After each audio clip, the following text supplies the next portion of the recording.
ఈ 22వ వార్డులో ఏంటంటే అన్యాయంగా మాత్రమే ఇవన్నీ చేస్తున్నారు. కేవలం అంటే ఒక కార్పొరేటర్ చెప్పిన పని చేయలేదని చెప్పేసి వీళ్ళ మీద 1.5 year గా కక్ష సాధిస్తున్నారు. ఇప్పుడు అతను విశాఖ డైరీ మీద అవనండి, సిఎస్ మీద అవనండి, ఎవరి మీద కేసులు వేస్తే అక్కడ మంచి చేశాడు, అక్కడ అక్రమంగా ఇతను క్వశ్చన్ చేస్తున్నాడు అని చెప్పి ఈ రోజు ఇక్కడ మంచోడు అయిపోతారని ప్రభుత్వం ఎలాగనుకుంటుంది. ఇక్కడ 22వ వార్డులో మాత్రం ఒక్క మనిషిని కూడా అతను పట్టించుకోలేదు, ఒక ఓటర్ కూడా అతను సపోర్ట్ లేరు. కానీ ఎందుకు పార్టీ ఈ రోజుకి క్వశ్చన్ చేయట్లేదు అర్థం కావట్లేదు.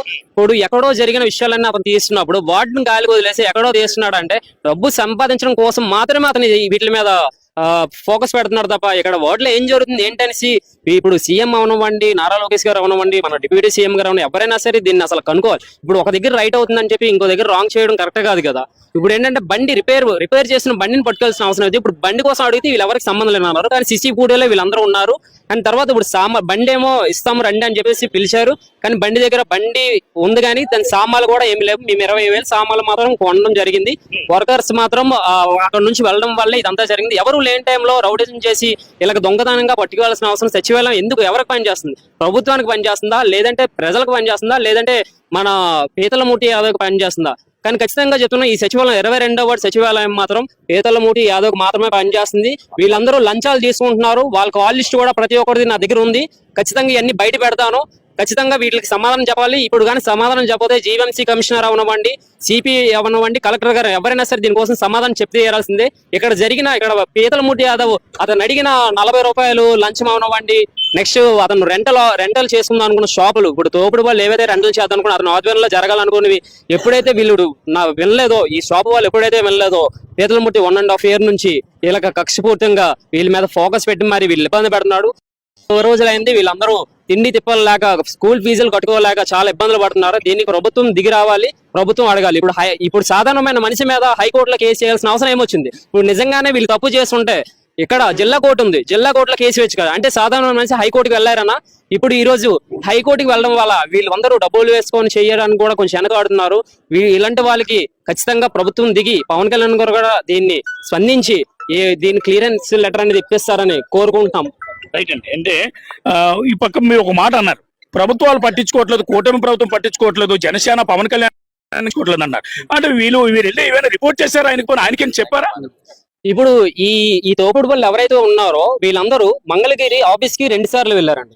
2 సార్లు వెళ్ళినప్పుడు కూడా అక్కడ గేట్ దగ్గర ఆపడం జరుగుతుంది. ఎవరైనా సరే ఎవరినైనా ఆపుతారు.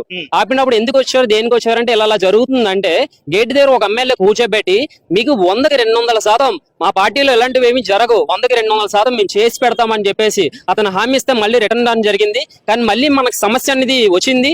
దాని తర్వాత మళ్ళీ సెకండ్ కూడా పంపించినప్పుడు కూడా వీళ్ళందరూ కలిసి తోపుడు వాళ్ళందరూ వెళ్ళారు.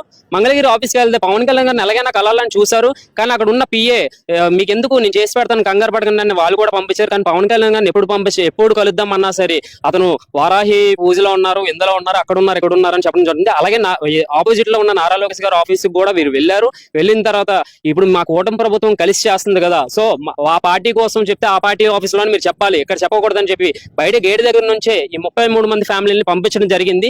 ఈ విషయంలో ఏంటంటే మూర్తి యాదవ్ అన్నవాడు మంచివాడు అని చెప్పి ప్రభుత్వం అనుకుంటుందో లేదంటే పార్టీ అనుకుంటే ఏమనుకుంటుందో పక్కన పెడితే అతను చేసేవన్నీ ఇల్లీగల్ పనులే. అతను ఇప్పుడు ఈ రోజు అతను డబ్బు 20-25 కోట్లు అతని దగ్గర ఉందని నేను ఖచ్చితంగా దాన్ని ఎవిడెన్స్ బయట పెడతాను.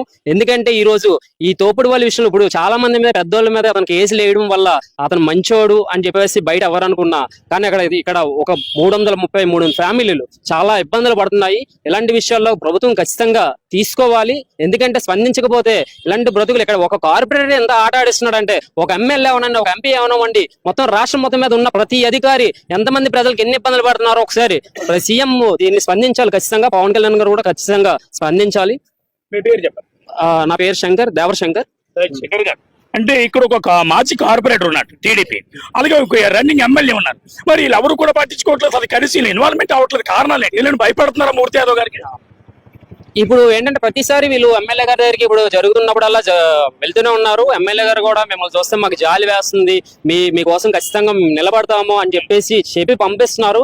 కానీ కరెక్ట్ టైంలో ఇక్కడ ఇవన్నీ జరుగుతున్న సిచ్యువేషన్ లో సారు ఊర్లో లేరు, అది లేరు, ఇక్కడ లేరు, అక్కడ లేరు అని చెప్పడం కూడా జరుగుతుంది. ఎందుకంటే సార్ డైరెక్ట్ గా మాకు అవ్వట్లేదు, వెళ్ళినప్పుడల్లా ఏంటంటే కనిపిస్తే మేము వస్తాము, మేము పోరాడతాం, మీ షాపులు మీకు ఇప్పిస్తామని కూడా సార్ చెప్తున్నారు.